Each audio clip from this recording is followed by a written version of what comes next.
बिस्मिल्लाहिर्रहमानिर्रहीम। अज़ीज़ तलबा अस्सलामु अलैकुम। आज का टॉपिक है पॉइंटिंग डिवाइसेस।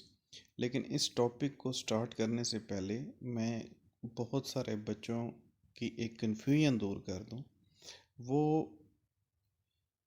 कहते हैं कि सर हम आईटी सीरीज़ की बुक से याद करते हैं और आप हमें जो है वो पंजाब टेक्स्ट बुक बोर्ड की बुक से पढ़ा रहे हैं। तो बेटा फर्स्ट ईयर में ऐसे नहीं होगा कि आप रट्टे लगाना शुरू कर दें। किसी भी क्लास में अव्वल तो ऐसे नहीं होना चाहिए कि स्टूडेंट्स जो हैं वो रट्टे लगा रहे हैं। आप चीज़ों को समझिए, अपने कंसेप्ट्स क्लियर कीजिए, उसके बाद किसी भी बुक से उसको प्रिपेयर कर लीजिए। ठीक है। अब कंसेप्ट क्लियर करना क्या मकसद होता है, यानी आपसे कोई अगर पूछे किसी भी टॉपिक के बारे में, आप अपने वर्ड्स में अपनी ज़ुबान में उसे समझा लें, तो हम कहते हैं जी इनका कंसेप्ट क्लियर हो गया। तो बेटा पहले आपने कंसेप्ट क्लियर अपने कंसेप्ट्स क्लियर करने हैं और फिर आपने जो है इन टॉपिक्स को प्रिपेयर करना है। रट्टे नहीं लगाने, रट्टे अब नहीं चलते कि आपसे अगर क्वेश्चन कुछ पूछ लिया जाए, थोड़ा सा उसको घुमा के पूछ लिया जाए, तो आपने जो रटा होता है आप सारे का सारा वहाँ फिट कर आएंगे। ठीक है बेटा। तो मेरी कोशिश है कि आपके कंसेप्ट क्लियर हों और फिर आप किसी भी बुक से प्रिपेयर कर लें, चाहे वो आईटी सीरीज़ की हो या कोई और हो। लेकिन हम फॉलो जो है वो पंजाब टेक्स्ट बुक बोर्ड को करेंगे। वो मैंने आपको जो है ये सॉफ्ट कॉपी इस ग्रुप में भी भेज दी है, वरना ये कोई इतनी महंगी भी नहीं है। मेरा ख्याल है 100 रुपये के करीब करीब ये बुक है। ठीक है। 90 और 100 रुपये के दरमियान जो है ये बुक अवेलेबल है, जो पंजाब टेक्स्ट बुक बोर्ड की है। हेल्पिंग बुक आपकी मर्ज़ी है, आप कोई भी ले सकते हैं, आईटी सीरीज़ की ले लें या कोई और बुक लेना चाहें तो कोई मसला नहीं है। लेकिन बेटा सारी तवज्जो अपने कंसेप्ट्स क्लियर करने पे करें। ठीक हो गया बेटा। तो आज का टॉपिक स्टार्ट करते हैं, जो पॉइंटिंग डिवाइसेस हैं। पॉइंटिंग डिवाइसेस क्या होती हैं बेटा? Pointing devices control the position of the cursor और pointer on the screen. Cursor और पॉइंटर ये समझने की बातें।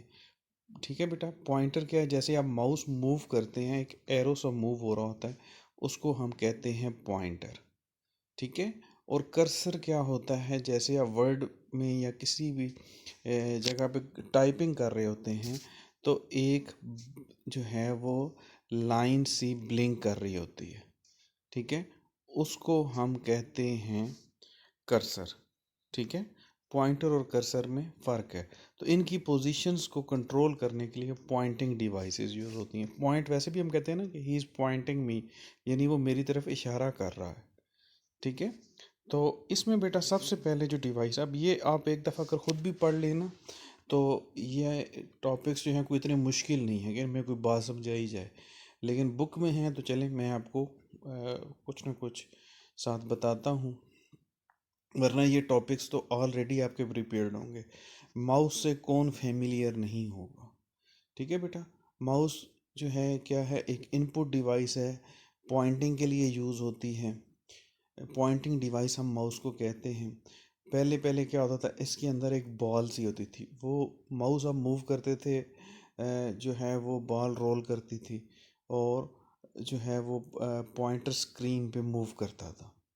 ठीक है। आजकल जो है लेटेस्ट जो माउस हैं उनमें क्या है, नीचे लेज़र टेक्नोलॉजी उस यूज़ हो रही है। लेज़र लाइट है, अगर उसे आप उसे अप साइड डाउन करके देखें, लेज़र लाइट आप मूव करते हैं तो वह जो उसकी मूवमेंट, माउस की मूवमेंट लेज़र सेंसर सेंस करता है और एज अ रिज़ल्ट आपका कर्सर या पॉइंटर स्क्रीन पे मूव करता है। ठीक है बेटा। तो ये तो हो गया माउस। माउस के बाद है ट्रैक बॉल।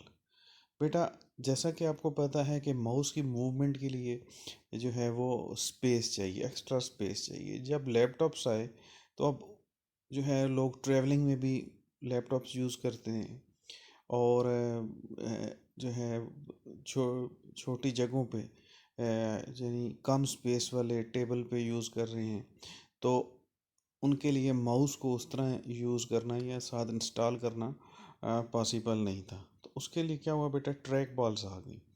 ट्रैक बॉल्स क्या हैं कि आप अपने रिस्ट से, ठीक है, पाम से, हथेली से या फिंगर से जो है एक बॉल है उसको मूव करेंगे। जैसे ही वो बॉल मूव होगी तो जो है वो पॉइंटर या कर्सर भी की पोजीशन आप कंट्रोल कर लेंगे।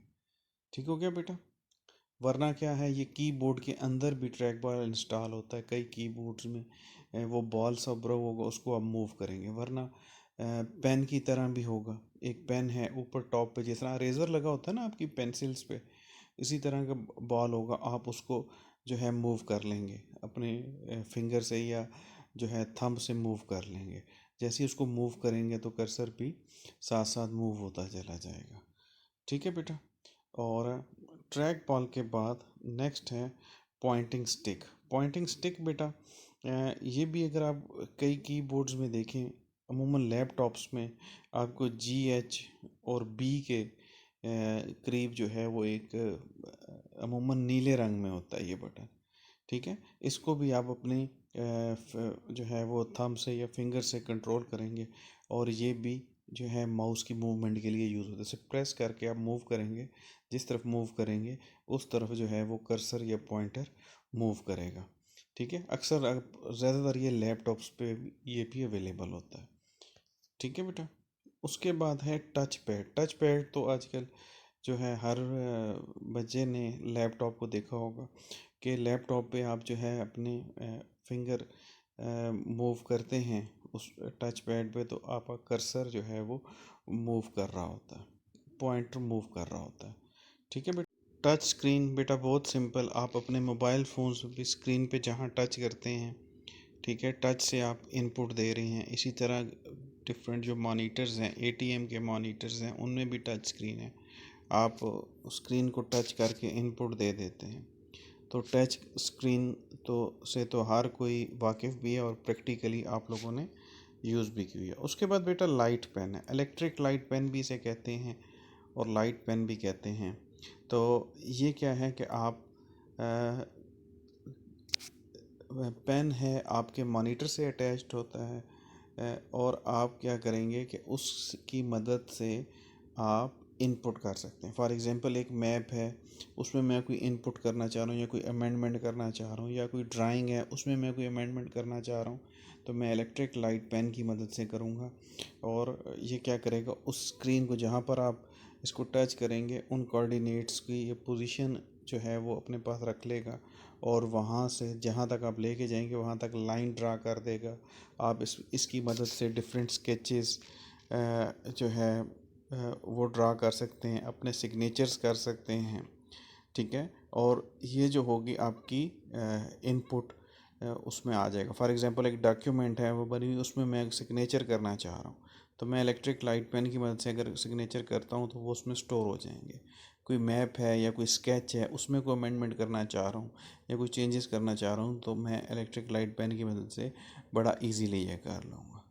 ठीक है। आप लोग अक्सर क्रिकेट मैचेस में देख रहे होते हैं कि जी आपको इस तरह के एरोज़ नज़र आ रहे होते हैं। ठीक है, वो बता रहा होता है कि इस फील्डर को यहाँ पर होना चाहिए। ठीक है, दूसरा फील्डर जो है उसको यहाँ पर होना चाहिए। तो ये भी क्या है, ये भी इनपुट जो है ये इलेक्ट्रिक लाइट पेन की मदद से होती थी। अब तो ये बड़ा इजीली आप फिंगर की मदद से भी कर सकते हैं, टच स्क्रीन्स पे आप फिंगर की मदद से भी कर सकते हैं। ठीक है, लेकिन जब टच स्क्रीन्स अवेलेबल नहीं थी तो इस तरह के हम जो इनपुट्स थी वो हम इलेक्ट्रिक लाइट पेन की मदद से करते थे। ठीक है बेटा। उसके बाद डिजिटाइजिंग ग्राफिक्स टैबलेट है। ये क्या होगा बेटा, एक टैबलेट होगा, साथ इसके पेन होगा, स्टाइलस जिसे हम कहेंगे, उससे जो भी आप लिखेंगे उस पर वो एज इनपुट चला जाएगा, स्क्रीन पे एज इनपुट शुरू हो जाएगा, देखना शुरू हो जाएगा। फॉर एग्ज़ाम्पल मैं आपको मैथ्स पढ़ा रहा हूँ, तो मैं बड़ा इजीली उस स्टाइलस पे लिखूँगा, जो कुछ मैं लिखूँगा वो स्क्रीन पे भी शो हो जाएगा। ठीक है, वो सेंस करेगा कि आप क्या लिख रहे हैं, और वो स्क्रीन पे शो होता चला जाएगा। ठीक है बेटा। उसके बाद पेन बेस्ड सिस्टम है। ये एक सिस्टम प्रपोज किया कि काफ़ी हद तक तो ये इम्प्लीमेंट हो भी चुकी हैं, लेकिन इसमें क्या है, पेन बेस्ड सिस्टम के आप के पास जो है वो पेन, इंक, पेपर, ये चीज़ ख़त्म हो जाएगी। आपके पास एक टैबलेट टाइप डिवाइस होगी जिस पे आप अपनी जो है वो नोट्स वगैरह लेंगे क्लास के अंदर, और उसी में डाटा स्टोर हो जाएगा और वो कनेक्टेड होगी आपके वाइट बोर्ड से भी। अगर प्रोफेसर साहब आपको पढ़ा रहे हैं तो जो है वो डाटा डायरेक्टली इसमें कॉपी होता जाएगा। आपको ज़रूरत नहीं होगी कि आप जो है वो उसको कॉपी करें। फॉर एग्ज़ाम्पल मैथ्स पढ़ा रहे हैं वो बोर्ड पे, तो बोर्ड इसके साथ मोबाइल्स के साथ कनेक्टेड है, या जो ये पेन बेस्ड सिस्टम है इनके साथ कनेक्टेड है, और जो कुछ वो लिख रहे हैं वो यहाँ पर भी कॉपी होता चला जा रहा है। ठीक है, ये तो क्लासरूम के अंदर था, लेकिन अगर आप देखें आजकल ऑनलाइन क्लासेस में भी इस तरह की चीज़ें इम्प्लीमेंट हो रही हैं। ठीक है बेटा, तो ये आपने डिफरेंट डिवाइसेस देखी जो कि पॉइंटिंग डिवाइसेस थी, इनपुट डिवाइसेस थी।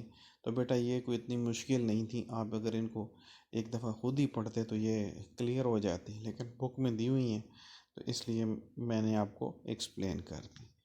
ठीक है बेटा, थैंक यू, अल्लाह हाफिज़।